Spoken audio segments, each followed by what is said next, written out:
Have you heard of DEI? It stands for Diversity, Equity and Inclusion. Separately, everyone supports these goals, but if you put them together, it becomes a culture war issue. DEI is basically an organizational goal or campaign, a bid to promote diversity in your ranks, like hiring LGBTQ workers or more women workers or workers from marginalized communities. The idea is to make the workplace diverse by setting quotas for these categories. After 2020, a lot of American companies bought into it. The reason was the death of George Floyd, a black American man who was killed by a police officer.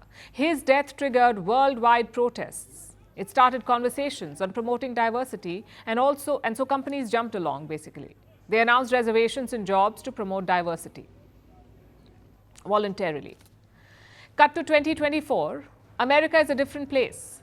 Donald Trump is heading back to the White House. Twitter is X and owned by Elon Musk. So companies are rethinking their DEI commitments. Walmart, for example, is rolling them back. They will no longer consider race or gender while picking suppliers. They will stop DEI training. They will not take part in equality ratings, which is a metric created by an LGBT group. And they will curb support for pride events and drag marches. It's a pretty comprehensive rollback by Walmart. So what is Walmart's reasoning for this? Listen to what they've said, and I'm quoting, "Our purpose is to help people save money and live better. We can deliver on it because we are willing to change alongside our associates and customers who represent all of America." Now that statement does not reveal much, but it's clear why Walmart is doing this. DEI policies have been targeted by US conservatives. They say it's part of the woke virus, that it discriminates against white workers. Some conservatives have threatened to boycott such brands, and now they have a megaphone. Two, in fact, Donald Trump as president, Elon Musk as the owner of X. So companies are eager to scale back DEI. They want to limit the blowback. And it's not just Walmart. Bloomberg published a survey recently. It found that more than 50% of the firms had tweaked their DEI terminology. Some of them dropped the D, some dropped the I, and most of them dropped the E, which stands for equity. Apparently, the old language was controversial. The likes of Ford, Harley-Davidson, and Toyota have also rolled back DEI. Donald Trump has clearly been the biggest trigger here, but the US Supreme Court is also responsible. You see, in June 2023, they passed a historic verdict.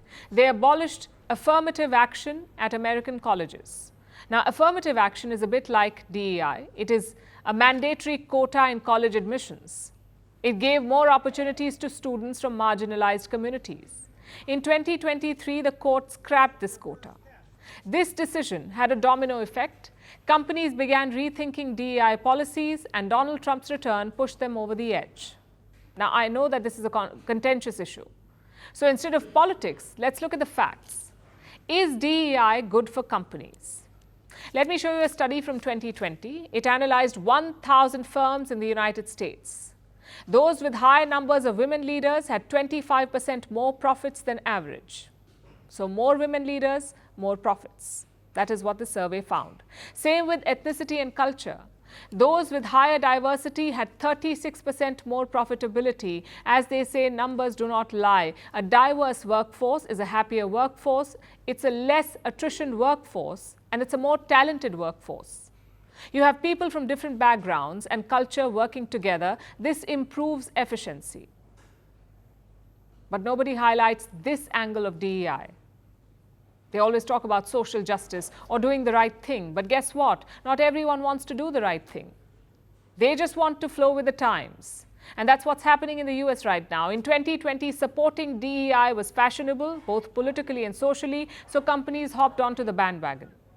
In 2024, DEI is not fashionable, so those very same companies are hopping off. This is inconsistent and unfair.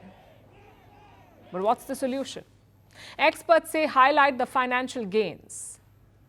Just look at this study in the Harvard Business Review. It links DEI policies to massive monetary gains. A 2 times increase in shareholder returns, a 1.5 to 3 times increase in revenue. Show these numbers to board members and shareholders. Appealing to their conscience is a losing battle. Instead, appeal to their capitalist instincts.